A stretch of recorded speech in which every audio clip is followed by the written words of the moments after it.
Bassebo ne bannyabo abaami abantu ba Katonda mwenna, nyimiridde wano nga ntumiddwa abaana ab'enju y'omugenzi Yozefu Matovu agalamidde Empaama Bukomansimbi. Omugenzi oyo agalamidde awo gy'azaalwa. Nze nsaba mbeeyanjulire, nze mukulu w'omugenzi ono agalamidde wano, era nze mukulu w'abaana ba Yozefu Matovu Empaama omugenzi, nga ndi muzzukulu wa Yowaana bafiira wala, nga ndi muzzukulu wa Kalagi agalamidde Ebisanje Buddu. Nsaba munzikirize ntwale omukisa guno okwogerako eri omugenzi ono. Tubadde n'ennaku nnyingi, kino mbadde nkisaba bakama baffe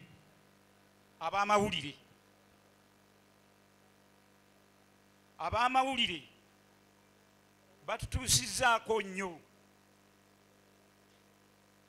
amawulire agatali matuufu. Omuntu n'atuuka okufa n'agalamira wano ng'ensi yonna bwekuŋŋaanye, ow'amawulire ye n'adduka n'agenda okuba ebifaananyi ewaka.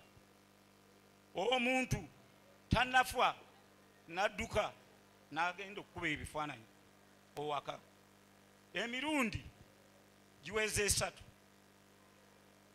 nga ab'amawulire batukubako amawulire agatali matuufu. Naye njagala okwogera amazima nga bwe mba nnyonnyodde, ebintu ebimu bye muwulira mu mawulire si bituufu. Twagala abakozi ab'omulimu ogwo gw'amawulire bakole ebintu ebituufu ebijja okutambuza obulungi omulimu gwabwe.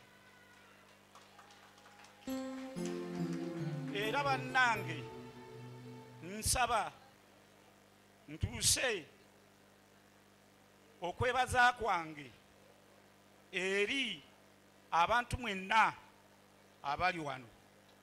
Okusooka njagala okwebaza abakulembeze ab'enzikiriza zonna abali wano mu biti byabwe. Njagala okwebaza gavumenti ey'ewakati n'ey'Emmengo. Njagala okwebaza abantu mwenna abalina enkolagana ennungi n'omugenzi ono. Njagala okwebaza abantu mwenna abafuddeyo okubudaabuda muganda waffe ono mu biseera eby'obulwadde bwalwaliddemu. Era njagala okwebaza omukyalo oyo ayogeddwako, tulina omugisa, yakola omulimu munene ogw'okujjanjaba muganda waffe. Era sirema nakwebaza omusawo ayogeddwako Josephine, naye bw'atyo yatukolera omulimu munene. Ensonga endala gye nsaba okwogerako, njagala mbannyonnyole bakadde bange namwenna abatudde wano. Abaganda bagamba nti ekkovu we liyita lirekawo omukutuliro. Katonda atuwadde omukisa n'atulekerawo Pasita Yengo.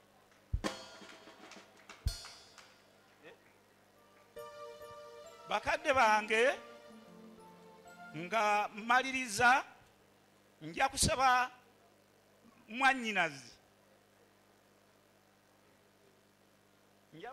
nja kusaba mwannyinaze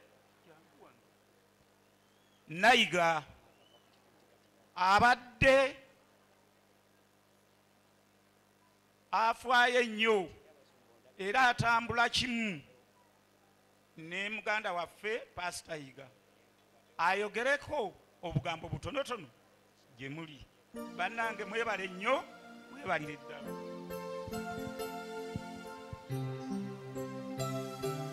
Haleluya. Mukama yeebazibwa abooluganda. Bannange neebaza abooluganda obutandekerera. Neebaza abooluganda okujja abangi bwe muti. Neebaza abooluganda buli biti ebyenjawulo okumperekererako owooluganda lwange. Pastor Yiga Augustine abizaayo.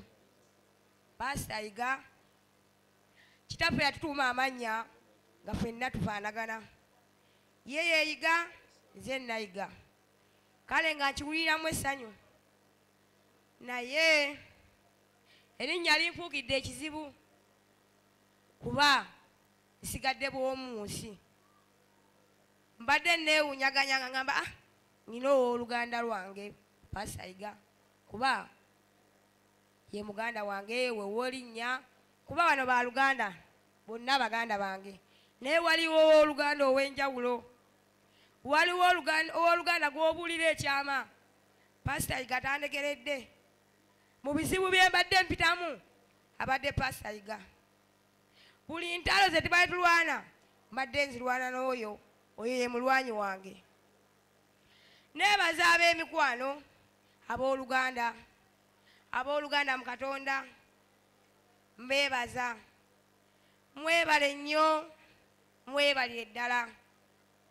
Neebaza omukyala ajjanjabidde Pastor Yiga. Weebale nnyo maama, weebalire ddala. Ondaze omutima ogw'enjawulo, ondaze omutima ogutagambika, naye Mukama Katonda y'aba akuddizaawo. Neebaza abasirikale abatukuumye kuva Pastor Yiga lwe yafa. Mwebale nnyo, mwebalire ddala. Abafumbi mbeebaza ak'ensusso abambeereddewo buli mbeera. Mukama abawe omukisa. Abooluganda mwenna mbeebaza, Mukama abampeera omukisa. Kitalo nnyo, kitalo ddala. Nze ayimiridde wano erinnya eryange omanyi ffe tuba na linnya, Kabaka yaba n'amannya, ffe tuba na linnya. Erinnya eryange nze Ssaalongo Magandaazi Joseph, nzaalibwa omwami Matovu Benedicto omugenzi agalamidde Ebisanje Masaka. Ndi muzzukulu w'Abalintuma agalamidde Ebisanje Masaka. Ndi muzzukulu wa Kalagi agalamidde Ebisanje Masaka.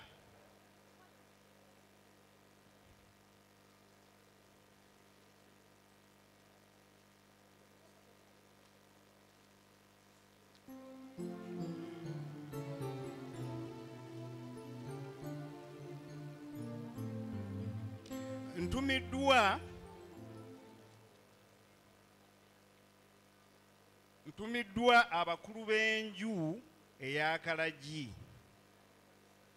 Omwami George William Nsamba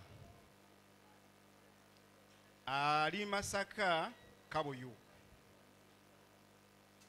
ne Dokita Alozias Lubega ali Kasubi Kampala.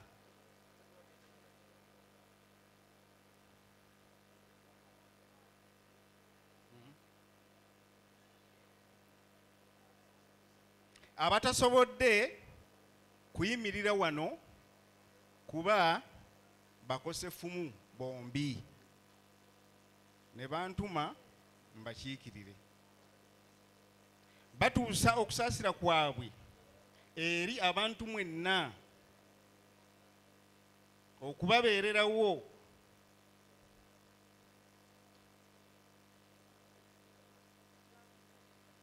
nga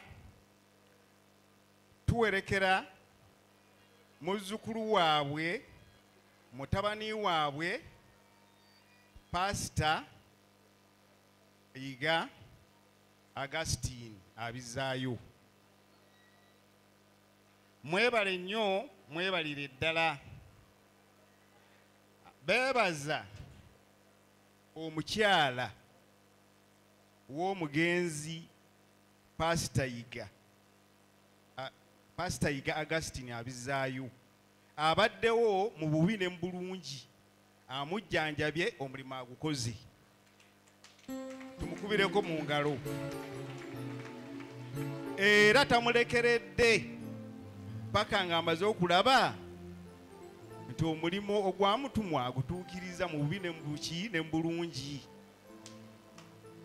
Ne beebaza muwala waabwe, muzzukulu waabwe, mwannyinaabwe, muganda waabwe, omusawo Nabukenya Josephine, Nalubega Josephine akolera mu ddwaliro ensambi, akoze kyamaanyi nnyo kubanga naffe abafamire tumwebaza nnyo kubanga twalisobodde kulaba Pastor Yiga ku security ebaddewo, naye abadde atubeererawo n'agamba bano bakika balina okuyitawo, bano bakika. Ne tufuna naffe omukisa okulaba ku muntu waffe ne tumukubako eriisa evvannyuma nga mulamu.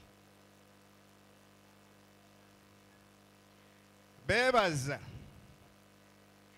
ne gavumenti eya wakati n'ey'Emmengo, beebale bye bakoze.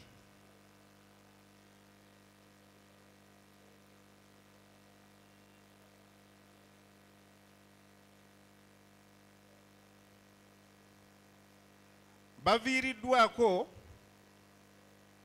omuntu waabwe abadde omunene, abadde ow'ekitiibwa, abadde aweese ekika kyabwe ekitiibwa, era ddibu ddene nnyo. Twaligambe nti tazikawo naye batulaze azzeewo, kitegeeza Pastor Yiga waali.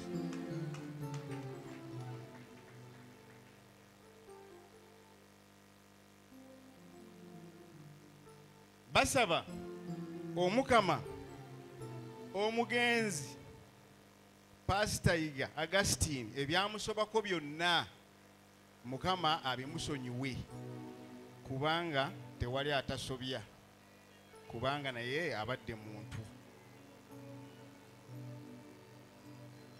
Omukyala gwe baŋŋambye njogereko ennyo, mukyala Pastor Yiga, amannya ge ye Keisha tulina omugisha yakoze ennyo ekyamaanyi, bo gwe bamanyi. Era ne bamaliriza nga bagamba nti mu bubi ne mu bulungi weebali, naye lwakuba amaanyi matono, ffe bavubuka ffe tubakiikiridde, naye nga weebali. Mwebale nnyo bassebo ne bannyabo. Ffe mu ngeri endala situli bangabi, naye tuli ku sayidi ey'abaama. Onasooka babuulira amannya ge. Nze Namuli Maxensia. Ati nze Kayinga Charles Kiribaka. Twogera okuva ku ludda olw'abamaama bakojja ffe Mugabo Fulgencio tasobodde kujja olw'emyaka, naye antumye okusooka yeebazizza nnyo mukamwana we amulabiriridde omwana ng'ayiibana ne Walumbe. Abadde mukyala we amwebazizza nnyo n'agamba nti maama weebale nnyo amawulire abadde agafuna, nga byokola birungi byereere byagaliza mutabani we okufuna obulamu, Mukama Katonda kyatakkiriza. Yeebazizza nnyo abantu abakyaki eno okuva ku ASA otuuka waggulu ku televizoni, enkolagana gye mbadde nayo ng'omusumba Yiga ono ayibana ne Walumbe, naye ate ne watabawo nakamu kitetenkanya ntereeza eyo. Ne yeebaza muzzukulu we Jengo Andrew obuvunaanyizibwa bwatutte nga taata we nga taliiwo ng'ali mu malwaliro. Amwebazizza nnyo yeebale. Ayogedde bw'ati ku Pastor Iga. Agambye nti Pastor Iga yalina ekintu ekyenjawulo mu bantu bonna. Pastor Iga abadde yeerabira nnyo ekibi, naye ng'ekirungi takyerabira. Abalala abaawano beerabira nnyo ekibi ky'oba omukoledde, ekirungi by'oba omukoledde, naye akabi bwe kaba nga kamu kafiiriza biri byonna ebirungi n'akufuulira ddala omuntu omubi. Kojja atwagalizza okulekera mutabani we mu mirembe, Omukama amuwe ekimululo eky'emirembe. Ku sayidi yange omwami ono muganda wange Pastor Iga, okuva obuto tubadde ffenna, era yabeeranga waka ewange nga tulina emitala gyawukana, naye nga nze nnina endongo eyo ejjita yampeebwa omwami Fred Sebatta nga ngimanyi ogisuna nga n'okuyimba nkumanyi, n'agamba nange nja kigoberera. Yajjanga ewaka ne muyigiriza endonga, sinnaba kuwasa, twasulanga mu buliri bumu. Ekintu kojja kye yaŋŋambye nti teyeerabiranga, mu butuufu bwe mbadde nzijja wano nga tusula mu buliri bumu. Ajjukira kiri ekyedda. Kale ekintu ekyo Mukama Katonda kyakoze kirabikira ne mu bantu bonna bonna abazze ku lulwe. Tewali n'omu gwe bawadde ssente nti linnya transport ejje, okusinziira ku bantu abali munda n'abali ebweru. Kiraga butereevu nti Mukama Katonda kyokola ku nsi ne mu ggulu kiba kituukiridde. Omukama bawe omukisa.